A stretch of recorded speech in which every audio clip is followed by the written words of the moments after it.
ඔබ මේ මොහොතේ මාව අහනවා ඇති. සමහර විට ලෝකයේ බරම ගල ඔබේ පපුව උඩ තියලා වගේ ඔබට හුස්ම ගන්න අමාරු වෙලා ඇති.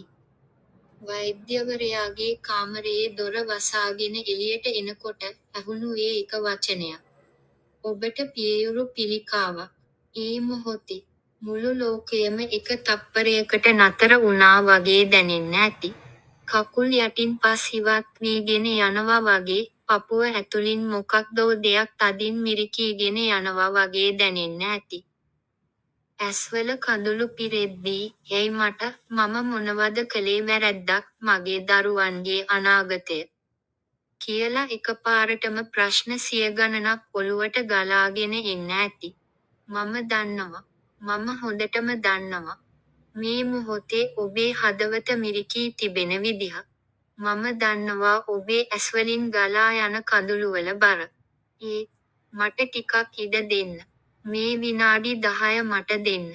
ඔබේ අතින් තදින් අල්ලාගෙන, ඔබේ කනට කොඳුරලා යමක් කියන්න මට ඉඩ දෙන්න. පළමුවෙන්ම, මම ඔබට කියන්න ඕන දෙයක් තියෙනවා. අඳන්න. ඔබේ හිතේ තියෙන බර කඳුළු බවට හරවලා නිදහසේ අඳන්න. මේක දුර්වලකමක් නෙවෙයි. මේක මනුෂ්‍යකම. ලෝකයා ඉස්සරහා ශක්තිමත් වෙන්න යන්න එපා. කවුරුත් නැති වෙලාවට කොට්ටය බදාගෙන, මහ හදින් අඳන්න ඕන නම් අඳන්න. සමහර වෙලාවට අපි හිතන්නේ, පිළිකාවක් කිව්වම අපේ ජීවිතේ ඉවරයි කියලා. මරණයේ බිය ඇඟ පුරාම කිලිටි වෙලා දුවනවා වගේ දැනෙනවා. ඒත් මම ඔබට කියන්නම්, අද මේ රෝගයට එරෙහිව සටන් කරලා, ඒක පරද්දලා, අද හිනාවීගෙන ජීවත් වෙන දහස් ගණනක්, ලක්ෂ ගණනක් කාන්තාවන් මේ ලෝකයේ ඉන්නවා. ඔවුන්ටත් මුල් දිනම් දැනුනේ අන්න අර වගේ බයක්. අර වගේ අන්ධකාරයක්ම තමයි. ඒ නිසා, බය වෙන්න එපා. බය වීම සාමාන්‍යයි. හැබැයි මතක තියාගන්න, ඒ බය ඔබේ මුළු ජීවිතයම පාලනය කරන්න දෙන්න එපා. දැන්, ගැඹුරු හුස්මක් ගන්න. ඔබේ දකුණු අත අරගෙන ඔබේ පපුව උඩින් තියාගන්න. ඔබේ හෘද ස්පන්දනයට දැනෙන්න ඉඩ දෙන්න. ඔබ තවම ජීවතුන් අතර ඉන්නවා. ඔබේ ශරීරය තවමත් සටන් කරනවා. අපේ සිරුර කියන්නේ පුදුමාකාර ආශ්චර්යයක්. එයට තුවාල සුව කරගන්න පුළුවන්, සටන් කරන්න පුළුවන්. ඔබ මෙතෙක් කල් ඔබේ පවුල වෙනුවෙන්, ඔබේ රැකියාව වෙනුවෙන්, අනුන් වෙනුවෙන් කොච්චරනම් කැපවීම් කරලා තියෙනවද? ඔබේ සිරුර කොච්චර දේවල් දරාගෙන තියෙනවද?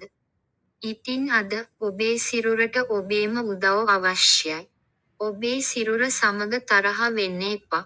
මට මේක කළේ කියලා අහන්න එපා. ඒ වෙනුවට, ඔබේ සිරුරට ආදරය කරන්න පටන් ගන්න. අපි මේකට මුහුණ දෙමු. අපි මේකෙන් දිනමු. කියලා ඔබේ මනසට කියන්න. ඔන්කොලොජිස්ට්වරයා කියන්නේ ඔබේ සතුරා නෙවෙයි, ඔබේ සටනේදී ඔබට උදව් කරන්න ආපු සගයෙක්. වෛද්‍යවරුන් දෙන ප්‍රතිකාර, ඖෂධ, රසායනික ප්‍රතිකාර, කෙමෝතෙරපි, විකිරණ, රේඩියේෂන්, මේ හැම එකක්ම ඔබේ ඇගේ තියෙන අර නපුරු සෛල එක්ක සටන් කරන්න ආපු ආයුධ.